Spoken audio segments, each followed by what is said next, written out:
Hello everyone. आज मैं आपके लिए लेकर आई हूँ राजस्थान की फेमस बाटी। बाटी वैसे तो कंडे या फिर गैस तंदूर पर बनाई जाती है, लेकिन अगर आपके पास यह दोनों नहीं है तो भी अब आप घर में बड़ी आसानी से बाटी बना सकते हैं। और बाटी बनाएंगे हम दो अलग अलग तरीके से। तो इसके लिए सबसे पहले हम लेते हैं आटा। यहाँ पर मैं 3 कटोरी आटा ले रही हूँ। तो पहले हमने 2 कटोरी आटा लिया है।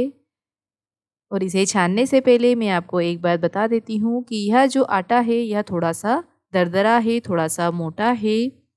अगर आप बारीक आटे की बाटी बना रहे हैं तो इसमें 1/4 कप सूजी या रवा मिला दें, जिससे जो आटा है वह थोड़ा सा दरदरा सा हो जाएगा और जब बाटी बनेगी तो वह बिल्कुल बिखरी हुई सी बनेगी। वैसे इस तरह का आटा मार्केट में आसानी से मिल जाता है। तो इतना आटा छानने के बाद मैं 1 कटोरी आटा और ले रही हूँ और इसे भी मैं अच्छी तरह से छान लूँगी। आटा छानने के बाद मैं इसमें 1 छोटा चम्मच नमक डाल रही हूँ।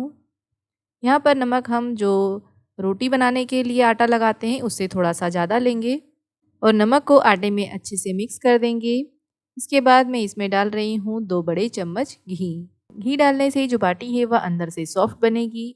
अब आटे को दोनों हथेलियों के बीच इस तरह से लेकर इसे रब करेंगे, जिससे जो घी है वह पूरे आटे में अच्छी तरह से मिक्स हो जाए। तो ये देखिए, अच्छी तरह से घी को मिक्स करने के बाद अब हम आटे में थोड़ा थोड़ा सा पानी डालकर इसका आटा गूँथेंगे। पानी एक साथ ना डालें, हमें आटा थोड़ा सा कड़क ही रखना है, ज़्यादा सॉफ्ट नहीं रखना है। तो पानी थोड़ा थोड़ा डालकर हम आटा गूँथ लेंगे। तो ये देखिए, आप देख सकते हैं हमें बिल्कुल इस तरह का आटा बाटी के लिए चाहिए, ना ज़्यादा सॉफ्ट और ना ही ज़्यादा कड़क। तो इस आटे को हम ढक कर 10 मिनट के लिए रख देंगे। और 10 मिनट के बाद ये देखिए आटा सेट हो गया है और इसे हम एक बार और थोड़ा सा गूँथ लेते हैं। और अब हम बनाएंगे बाटी। तो यहाँ पर हम बाटी बना रहे हैं अप्पम संचे में। इसके लिए मैं यहाँ पर छोटी छोटी लोई ले रही हूँ और आप लोई का साइज देख सकते हैं कि अप्पम में यह जितनी फिट हो जाए उतनी ही लोई हमको लेनी है। तो यहाँ पर मैं छोटी इस तरह की लोई बना रही हूँ और इसे राउंड राउंड इस तरह से घुमाकर हम बाटी बना लेंगे। तो इसी तरह से हम सभी बाटी बनाकर तैयार कर लेंगे। और यहाँ पर मैंने थोड़ी सी बड़ी बाटी भी बनाई है, क्योंकि हम यहाँ पर दो अलग अलग तरीके से बाटी बना रहे हैं। तो जो बड़ी वाली बाटी है उन्हें हम कढ़ाई में सेकेंगे। तो सबसे पहले हम अप्पम के तवे को गैस पर रखते हैं और गैस ऑन कर देते हैं, जिससे जो अप्पम का तवा है वह थोड़ा सा गर्म हो जाए, प्रीहीट हो जाए। और इसके बाद हम इसमें थोड़ा सा घी लगाएंगे। आप चाहें तो ऑयल का भी यूज़ कर सकते हैं, लेकिन बाटी में घी यूज़ होता है इसलिए मैंने यहाँ पर थोड़ा सा घी लगाया है। इसके बाद हम सभी बाटियों को इसमें रख देंगे और इसे ढक कर पकने देंगे। गैस की फ्लेम को हमें मीडियम कर देना है और आप बीच बीच में इसे पलटते रहें। इन्हें पलटने के बाद मैंने इन पर थोड़ा सा घी लगाया है। अगर घी ना लगाना चाहें तो भी यह बाटी अच्छे से पक जाएगी। बस इन्हें ढक कर पकाते रहें और बीच बीच में इन्हें पलटते रहें। इन्हें पकने में 20 से 25 मिनट तक लग जाता है। जब तक बाटियाँ पकती है तब तक अगर आपने मेरा चैनल सब्सक्राइब नहीं किया है तो प्लीज़ सब्सक्राइब कर बेल बटन को ज़रूर दबाएं, जिससे मेरी आने वाली रेसिपी का नोटिफिकेशन आपको मिलता रहे। और ये देखिए, बाटियों में क्रैक्स आने लगे हैं। जब बाटी इस तरह से फटने लग जाए तो समझिए बाटी पक गई है। और इनका कलर आप देख ही सकते हैं कि यह कितनी बढ़िया सिकी है। तो अब हम गैस बंद कर देते हैं और इन्हें निकाल लेते हैं। अब हम लेंगे एक कढ़ाई और इसे भी हम गैस पर रख देंगे। गैस ऑन कर दिया है।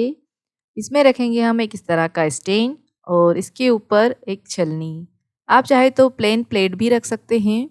मैंने यहाँ पर छलनी का यूज़ किया है और इस पर हल्का सा घी ग्रीस कर रही हूँ। इसके बाद इसमें जो हमने 4 बड़ी बाटियाँ बनाई थी उनको मैं रख रही हूँ और इसे ढक कर मीडियम फ्लेम पर हम पकने देंगे। बीच बीच पर इसे भी हम पलटते रहेंगे। और ये देखिए, बाटियाँ धीरे धीरे सिकने लगी हैं, इनका कलर भी चेंज होने लगा है। इन्हें आप इस तरह से दबाकर भी देख सकते हैं। यह बाहर से कड़क हो गई हैं लेकिन अंदर से सॉफ्ट रहेगी। और इसमें इस तरह के क्रैक्स भी आ जाते हैं। तो ये देखिए, बाटी बहुत अच्छे से सिक गई है। अब हम गैस बंद कर देते हैं और इन्हें निकाल लेते हैं। अब इसकी मेन प्रोसेस, बाटियों को घी पिलाने की। जी हाँ, बाटियों में जब तक घी ना लगे तब तक मज़ा नहीं आता है। तो पहले बाटी को हम इस तरह से दबाएंगे, जिससे कि इसमें और क्रैक्स बन जाए, और इसके बाद हम इसे घी के बर्तन में डुबो देंगे।